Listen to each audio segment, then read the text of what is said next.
അദ്ദേഹത്തിന്റെ ലവ് എന്ന ചിത്രം പാംഡി ഓർ പുരസ്കാരം നേടി. ഇത് രണ്ടാം തവണയാണ് ലോകത്തെ പരമോന്നത ചലച്ചിത്ര പുരസ്കാരം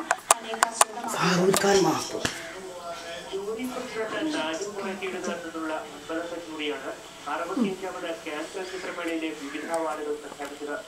കാനിലെ ഗ്രാൻഡ് തിയേറ്റർ സ്റ്റുഡിയോയിൽ നടന്ന ചടങ്ങിൽ മത്സരവിഭാഗത്തിലുള്ള 21 ചിത്രങ്ങളെ പിന്തള്ളി പ്രശസ്ത ഓസ്ട്രിയൻ സംവിധായകൻ മൈക്കൽ ഹനേക്കെയുടെ ദി ലവ് വിഖ്യാതമായ പാംഡി ഓർ പുരസ്കാരം നേടി.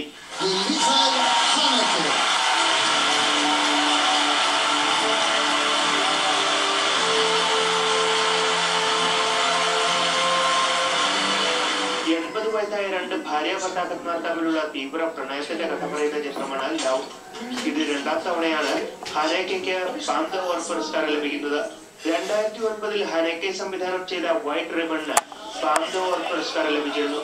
2005 കാൻ ചലച്ചിത്രമേളയിലെ മികച്ച സംവിധാനമുള്ള അവാർഡും ഹനേക്കയെ തേടിയെത്തിയിരുന്നു. ഇറ്റാലിയൻ സംവിധായകനായ മറ്റിയോ ബെരോസ് സംവിധാനം ചെയ്ത റിയാലിറ്റി ഗ്രാൻഡ് പ്രീ പുരസ്കാരം സ്വന്തമാക്കി. പോസ്റ്റ് ടെനിബ്രാസ് 2 എന്ന സിനിമ സംവിധാനം ചെയ്ത കാർലോസ് റൈഗദ മികച്ച സംവിധായകനുള്ള അവാർഡ് കരസ്ഥമാക്കി.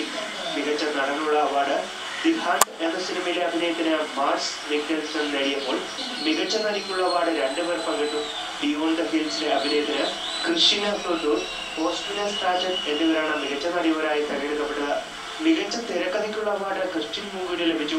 ക്യാമറ ദ ഓർ പുരസ്കാരത്തിന് ബീറ്റ്സ് ഓഫ് ദ സദേൺ വൈൽഡും special jury prize the elder ഷെയറും നേടി. പാംഡി ഓർ അവാർഡ് പ്രഖ്യാപനത്തോടെ 12 ദിവസം നീണ്ടുനിന്ന അന്താരാഷ്ട്ര കാൻ ചലച്ചിത്രമേളയ്ക്ക് തിരശ്ശീല വീണിരിക്കുകയാണ്. ഇനി വീണ്ടും അടുത്ത വർഷത്തെ കാൻ മേളയ്ക്ക് കാണാമെന്ന പ്രതീക്ഷയോടെ ഈ കാൻ തീരത്തു നിന്നും വിട. ഫ്രാൻസിലെ കാനിൽ നിന്നും KKR ഇന്ത്യ വിഷൻ.